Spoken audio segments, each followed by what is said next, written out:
ఎన్నికల సమయంలో పిన్నెల్లి సోదరులు సృష్టించినటువంటి ఆ మారణ హోమం మనందరికీ తెలుసు.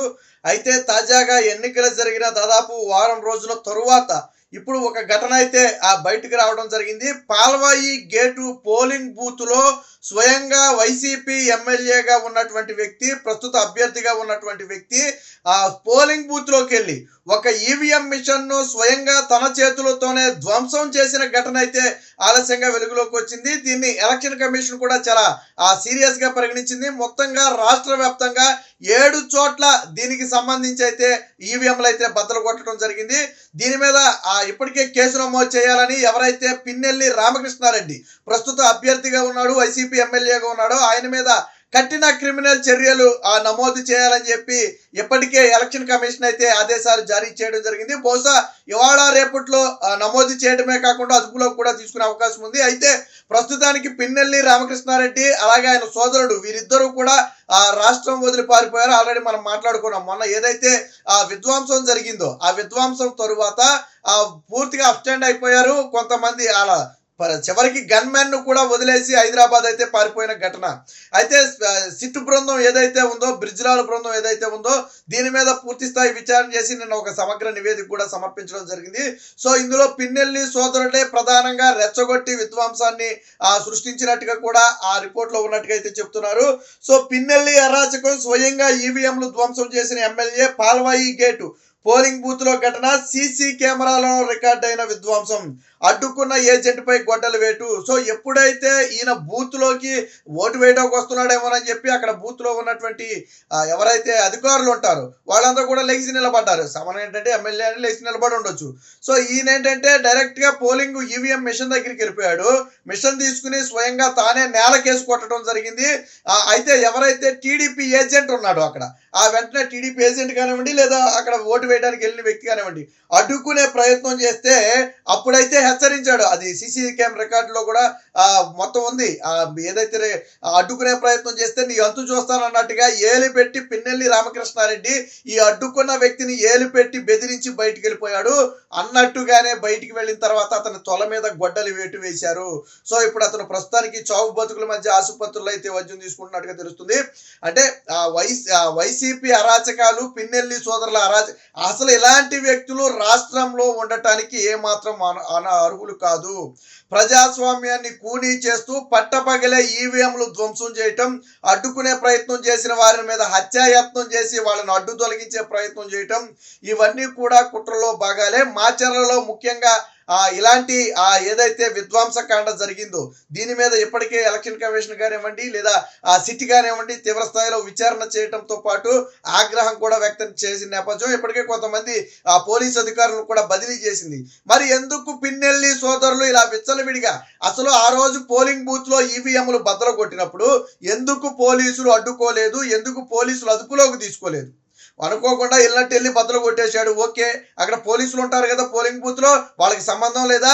అలాగే అధికారులు ఉంటారు కదా పోలింగ్ అధికారులు, వాళ్ళకి సంబంధం లేదా?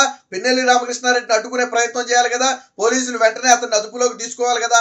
అసలు ఆ రోజు పిన్నెల్లి సోదరులని పూర్తిగా గృహ నిర్బంధం చేయమని చెప్పి ఆదేశాలు ఇస్తే ఆయన ఓటు వేయడానికి వెళ్ళాలంట అని చెప్పి కింది స్థాయిలో అధికారులు సహకరించకుండా ఆయన బయటకు వదిలేసిన పరిస్థితి. ఆ రోజు ఎస్పీ చెప్పిన ఆదేశాలను కూడా లెక్క చేయకుండా ఫలితమే ఈ రోజు ఈవీఎంలు బద్దలు కొట్టడం. ఒక్క చోట కాదు, 7 ఈవీఎంలు మొత్తంగా 7 ఈవీఎంలు అయితే ధ్వంసం చేసినట్టుగా అయితే తెలుస్తుంది. సో సంబంధితులపై కఠిన క్రిమినల్ చర్యలకు ఆదేశం, డీజీపీకి సూచించాలని సీఈఓకి ఆదేశం. పిన్నెల్లిని నిందితుడిగా చేర్చిన పోలీసులు ఆయనపై అనర్హత వేటు వేయాలని చెప్పి తెలుగుదేశం పార్టీ డిమాండ్.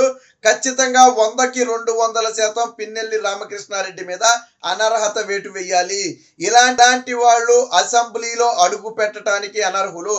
మారణ హోమం చేసి హత్యలు చేసి రౌడేజం చేసి దౌర్జన్యం చేసి ప్రజల ప్రాణాలను బహిరంగంగానే తీసి అడ్డుకున్న వారిని చంపేసే నీచమైన సంస్కృతి ఉండి ఇలాంటి రౌడీజం చేస్తున్నటువంటి పిన్నెల్లి రామకృష్ణారెడ్డి కానివ్వండి, ఆయన సోదరులను కానివ్వండి, పూర్తిగా అసెంబ్లీలో అడుగు పెట్టకుండా అడ్డుకోవాలి. ప్రజా తీర్పును కాసేపు పక్కన పెట్టి ముందు రామకృష్ణారెడ్డిని అనర్హుడిగా ప్రకటించాలి. ఎందుకనంటే ఈ రోజు రామకృష్ణారెడ్డిని పిన్నెల్లిని కనుక వదిలేస్తే రేపటి రోజున ఇదే పని ఓడిపోతామని భయం ఉన్న ప్రతి ఒక్కడు చేస్తాడు. వైసీపీలో ఓటమి భయం కొట్టొచ్చినట్టుగా కనపడింది. భయం ఉన్నవాడే ఈవీఎంలను బద్దలు కొడతాడు. అక్కడ పోలింగ్ పాల్వాయి గేట్లో ప్రధానంగా తెలుగుదేశం పార్టీకి ఎక్కువ ఓట్లు నమోదయ్యాయనే ఒక ఉద్దేశంతో దాన్ని మొత్తాన్ని కూడా ఆ ఈవీఎంలు మొత్తాన్ని కూడా ధ్వంసం చేయడం జరిగింది. అంటే ఓటమి భయం ఉంది కాబట్టే పిన్నెల్లి రామకృష్ణారెడ్డి అంటే ప్రజాస్వామ్యంలో చూడండి, సీసీ కెమెరాలు ఉన్నాయి, పోలీసులు ఉన్నాయి, సిబ్బంది ఉన్నాయి, అన్ని లైవ్లు వస్తున్న నేపథ్యంలో దర్జాగా వెళ్ళిపోయి బద్దలు కొట్టి ఇన్ని రోజులు తప్పించుకు తిరిగాడు. ఆ తర్వాత అక్కడ బద్దలు కొట్టడమే కాకుండా తరువాత మారణ హోమం సృష్టించే ప్రయత్నం చేశాడు. అప్పుడు కొంత పోలీసులు అడ్డుకునే ప్రయత్నం చేస్తే తరువాత మారణ హోమం సృష్టించాడు. సో మొత్తంగా అరాచకం చేసి ప్రజలను భయభ్రాంతులకు గురి చేసి గెలవాలనేది పిన్నెల్లి సోదరుల ప్రధాన కుట్రగా కనపడుతుంది. ఇలాంటి రౌడీలను గూండాలను ఉక్కుపాదంతో అణిచివేయాల్సిన అవసరం ఉంది. రేపు ప్రభుత్వాలు మారిన తరువాత ముందు పరిపాలన కంటే ముందు ఇలాంటి వారి మీద దృష్టి పెట్టాలి. ఎందుకంటే పరిపాలనలో ఒక 4 రోజులు ఆలస్యమైనా పర్వాలేదు, కానీ ఇలాంటి వాళ్ళు సమాజానికి అత్యంత ప్రమాదకరం, అత్యంత హానికరం. ఇలాంటి వాళ్ళు ఉంటే సమాజంలో ప్రజలు స్వేచ్ఛగా బహిరంగంగా బయట తిరిగే అవకాశం ఉండదు, ఓటు కూడా వేసే అవకాశం ఉండదు. 5 ఏళ్ల పాటు ఇష్టానుసారం అరాచకం చేశారు. టీడీపీ నేతల మీద దాడులు చేశారు, దౌర్జన్యాలు చేశారు, హత్యలు చేశారు. చివరికి పోలింగ్ రోజు ఈవీఎంలను కూడా బద్దలు కొట్టారు. దీంతో వైసీపీ గొంతులో పచ్చి వెలక్కాయ పడింది. ఇప్పటి వరకు వెళ్ళి ఎలక్షన్ కమిషన్ కంప్లైంట్లు ఇచ్చారు కదా, తెలుగుదేశం పార్టీయే విధ్వంసం చేసిందని. ఈ రోజు ఆధారాలతో సహా బయటపడింది. మరి ఇప్పుడు వైసీపీ పార్టీ నోరు తెరవాల. మీ అవినీతి పత్రిక సాక్షిలో రాయాల దీని గురించి.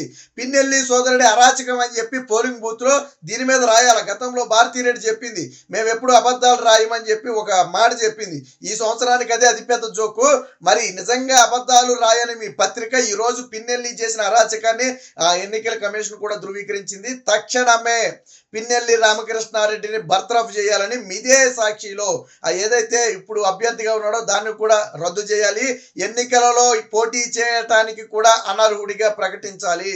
ఒక అభ్యర్థి అయ్యుండి ఇలాంటి విధ్వంసాలకు చెలరాగటం అంటే ఎన్నికల నిబంధనలు కూడా ప్రకారం కూడా తీవ్ర కఠిన చర్యలు తీసుకోవాలి.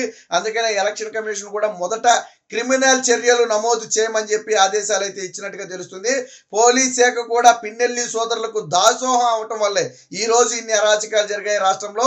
ఇప్పటికైనా పిన్నెల్లి సోదరులను తక్షణమే అదుపులోకి తీసుకుని జైలుకు పంపాలి. ఫలితాలు వచ్చి నూతన ప్రభుత్వం ఏర్పడే వరకు వీళ్ళను బయట తిరగకుండా జైల్లో పెట్టాల్సిన అవసరం ఉంది. పిన్నెల్లి అనుచరులు ఎవరైతే ఉన్నారో వారందరినీ కూడా ముందుగానే అదుపులోకి తీసుకోకపోతే రేపు కౌంటింగ్ రోజు కూడా ఆ తీవ్ర దాడులకు తెగబడే అవకాశం ఉంది. అవసరమైతే మన పెట్రోల్ బాంబులు ఎక్కడ దొరికాయి? అక్కడే కదా. సో పిన్నెల్లి అనుచరుల ఇంట్లోనే పెట్రోల్ బాంబులు దొరికాయి. అంటే వీళ్ళు ప్రీ ప్లానెడ్ గా బూతులను తగలబెట్టడానికి లేదా రేపు కౌంటింగ్ కేంద్రాలను తగలబెట్టడానికి కూడా రంగం సిద్ధం చేసుకున్నారని దీన్ని బట్టి అయితే అర్థమవుతుంది. ఎన్నికల కమిషన్ దీన్ని ఒక సీరియస్ యాక్షన్ గా తీసుకోవాలి. తక్షణమే అభ్యర్థిగా ఉన్నటువంటి పిన్నెల్లి రామకృష్ణారెడ్డిని అనర్హుడిగా ప్రకటించి కౌంటింగ్ పూర్తయ్యే వరకు కూడా అతన్ని పోలీసు కస్టడీలో ఉంచాలి లేదా జైలుకు పంపాలని చెప్పి ఇప్పుడు ప్రజలందరూ కూడా డిమాండ్ చేసే పరిస్థితి.